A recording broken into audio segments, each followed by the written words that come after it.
Jumpa lagi dengan saya, Willy The Rooms, tetap di The Sinners Channel.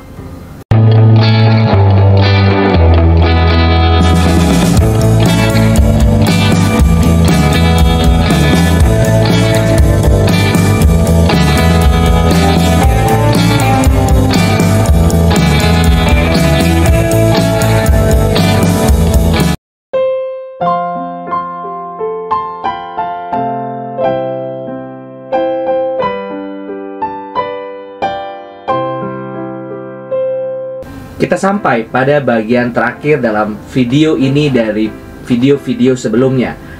Kita akan membahas dua tokoh sekaligus, perwujudan dari sentimentalisme dan hedonisme. Biasanya tokoh sentimentalis ditampilkan dalam manga sebagai tokoh utama yang polos, luar biasa baik hati, apa adanya, entah dia sedang senang, sedih, marah, kecewa, atau terharu. Sedangkan tokoh hedonis muncul dalam bentuk tokoh pria playboy yang kemana-mana selalu bisa membawa diri, luwes, dan mendapatkan cewek cakep karena dia sangat percaya diri dan tidak tanggung-tanggung dalam usahanya menarik perhatian calon korban. Kedua tokoh ini memiliki kesamaan dalam sifat apa adanya mereka. Berbeda dengan tokoh individualis maupun intelektualis. Kedua tokoh terakhir ini biasanya tidak banyak menghabiskan waktu untuk berpikir, melainkan langsung bertindak. Dasar tindakan mereka sebenarnya sama. Yang satu tidak melawan perasaannya dan yang satu lagi tidak melawan kesenangannya. Kedua tokoh ini selalu disukai orang banyak. Tokoh individualis biasanya membuat orang hampir mati kedinginan, kecuali seseorang memiliki kasih atau kebencian yang sangat hangat. Tidak banyak orang yang tahan dekat-dekat mereka. Tokoh intelektualis nampak hampir tidak manusiawi dengan kepintaran mereka. Mungkin mereka android ya, mungkin juga, dan cukup menakutkan. Tapi tokoh sentimentalis dan hedonis ditampilkan sebagai manusia sejati yang hidup sebebas-bebasnya berdasarkan perasaan dan perut mereka. Apa adanya mereka?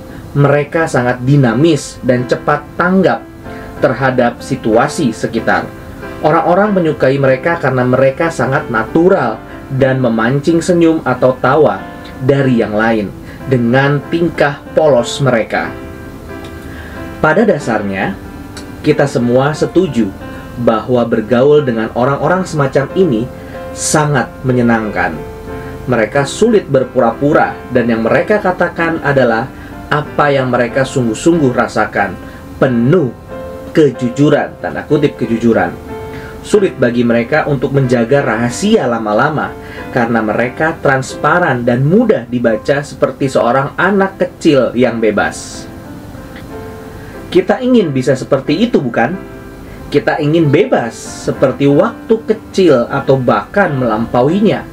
Melakukan apa yang kita mau, kapan kita mau, di mana kita mau, dengan siapa kita mau. Indah sekali hidup seperti itu.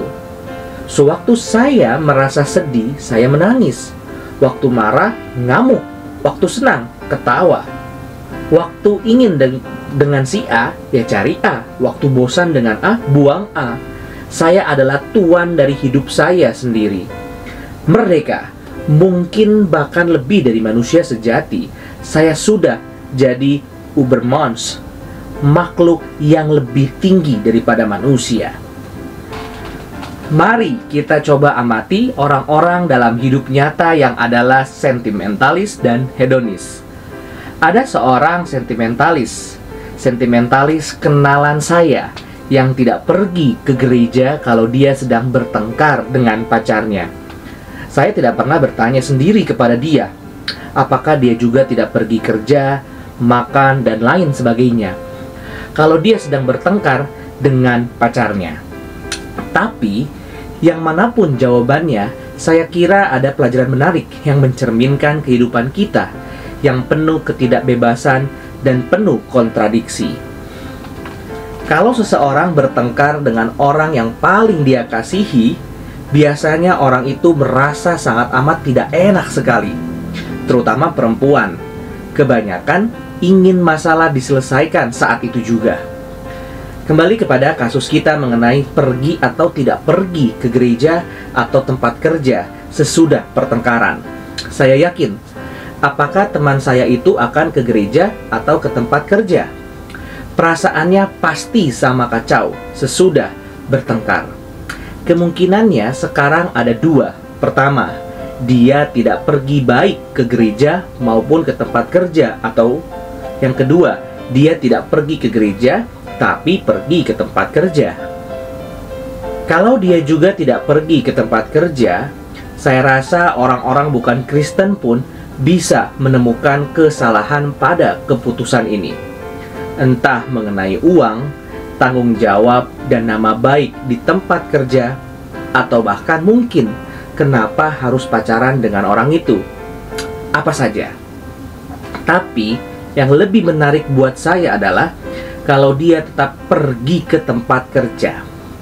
Dengan perasaannya yang sama kacau, dia melakukan tindakan yang berbeda. Mengapa bisa demikian? Saya ingin mengajak kita melihat hal ini dari kacamata kebebasan yang sudah kita sebut sebelumnya. Dari contoh tersebut, nampak bahwa kebebasan yang dipuji-puji para sentimentalis maupun hedonis ternyata tidak ada. Pertama, dia tidak bebas untuk pergi ke gereja. Ini jelas. Kedua, sebagai tambahan, dia tidak merasa bebas untuk bisa bolos kerja. Berlawanan dengan perasaan lainnya yang biasanya mengatur keputusannya. Atau bisa juga dikatakan justru dia bebas karena dia bisa pergi ke tempat kerja meskipun perasaannya gundah gulana. Benarkah? Kalau dipikir lebih jauh, maka sebenarnya seorang sentimentalis dan juga seorang hedonis sama sekali tidak bebas. Dia pertama-tama bukan karena terikat pada perasaannya, melainkan pada kebiasaan. Ada bidang-bidang di mana seseorang terbiasa untuk mengikuti perasaannya.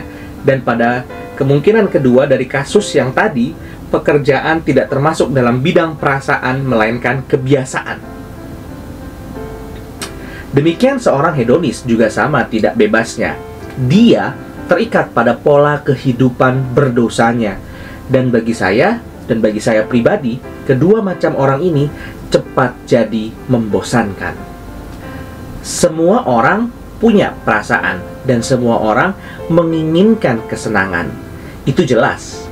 Kita tidak dituntut untuk memutuskan segala ikatan dengan perasaan maupun kesenangan.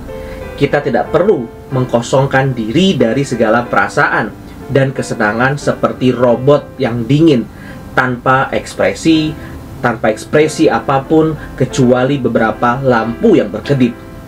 Tapi kita perlu menyadari bahwa perasaan dan kesenangan kita baru bisa memperkaya hidup kita sewaktu kita mengembalikan mereka ke tangan Tuhan dan membiarkan Tuhan menaruh mereka pada tempatnya. Disitulah kebebasan sejati kita sebagai manusia. Saya bukan menulis, saya bukan membuat video sebagai seorang yang kebal terhadap sentimentalisme ataupun hedonisme.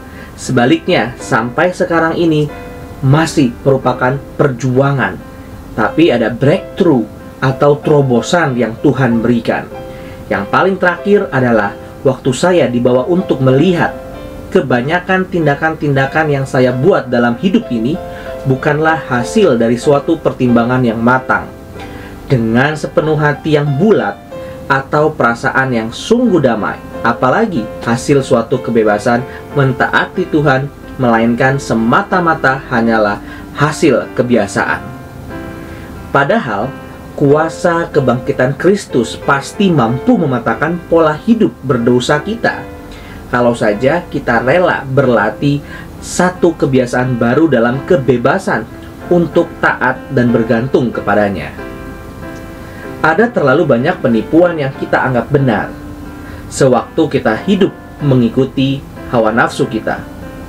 Salah satunya adalah bagaimana dosa kelihatan begitu enak dan menarik, sehingga saya memilih untuk melakukan yang salah. Pertama-tama memang sepertinya asik, tapi lama-lama muak. Yang lebih parah lagi, alternatif untuk bertobat kelihatan begitu susah dan hampir tidak mungkin. Nampaknya Tuhan yang suci tidak sudi lagi mengampuni kita. Pada saat itu sebenarnya justru kita sudah tertipu. Pertama, tentang dosa yang nampaknya enak padahal menjijikan. Dan kalau kita tidak hati-hati, kita tertipu lagi tentang pertobatan. Cara yang paling benar untuk berhadapan dengan emosi ataupun kesenangan adalah memiliki satu kunci, kasih. Tidak ada orang normal yang akan menyangkal bahwa kasih memiliki hubungan yang tak terpisahkan dengan emosi. Tapi Alkitab lebih tinggi daripada sekedar kesepakatan manusia berdosa secara umum dan menyatakan bahwa kasih meliputi pengertian, kehendak, tenaga selain dari sekedar emosi. Markus 12 ayat 30. Maka sewaktu emosi melanda, kesenangan menuntut. Satu pertanyaan yang perlu kita ajukan adalah, siapa yang sedang kukasihi saat ini? Diriku sendiri atau Allah? Para tokoh sentimentalis dan hedonis dalam manga menunjukkan suatu kehidupan tanpa adanya pergumulan atas pertanyaan tersebut, dan mereka rayakan hal tersebut sebagai suatu kebebasan. Hal tersebut adalah suatu ketidakmungkinan, absurdity, dan tipuan belaka. Seseorang yang mengasihi orang lain akan belajar untuk mengerti apa yang dapat menyenangkan orang yang dia kasihi. Dan sewaktu sang terkasih itu senang, dia sendiri pun akan ikut senang. Itu suatu hal yang kita juga ketahui dari manusia fana. Sukacita dalam Tuhan melebihi sekedar kesenangan individual atau bahkan satu pasangan.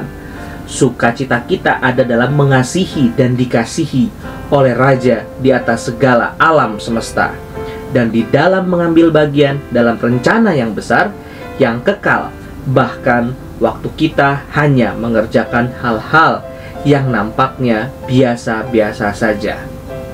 Inilah kebebasan sewaktu kita bebas dalam segala sesuatu melayani Sang Raja, bukan dunia dan diri. Pada saat seperti itulah kita benar-benar bebas. Bebas dari ikatan dosa, diri, dan dunia. Satu-satunya ikatan yang ada hanyalah ikatan kasih penuh ketaatan kepada Sang Raja. Disinilah kebebasan yang sesungguhnya. Sekarang ini memang terlihat banyak hal yang melelahkan, membingungkan, bahkan menyakitkan. Tidak aneh karena kita berada dalam suatu peperangan. Tetapi jangan lengah, jangan putus asa, karena kita berada di pihak Sang Raja yang pasti menang. Kadang memang sulit bagi seseorang serdadu untuk mengerti skala pertarungan yang dia ikuti, sementara dia sibuk mengelak panah lawan sambil mengayunkan pedang dan berlari maju. Kita hanya perlu sabar belajar, tekun serta taat kepada setiap komando dari Sang Raja dalam perjuangan peperangan ini. Jangan sampai tertidur, jangan menyerah. Mari kita minta Tuhan untuk membuka mata kita supaya mampu melihat besarnya peperangan yang sedang kita ikuti ini, agar kita dapat mensyukuri kesempatan yang diberikan Sang Raja untuk ambil bagian di dalamnya. Bagi Dialah Sang Raja yang mengasihi kita dengan memberikan nyawanya sendiri. Kemuliaan sampai selama-lamanya. Amin. Terima kasih. Tuhan Yesus memberkati.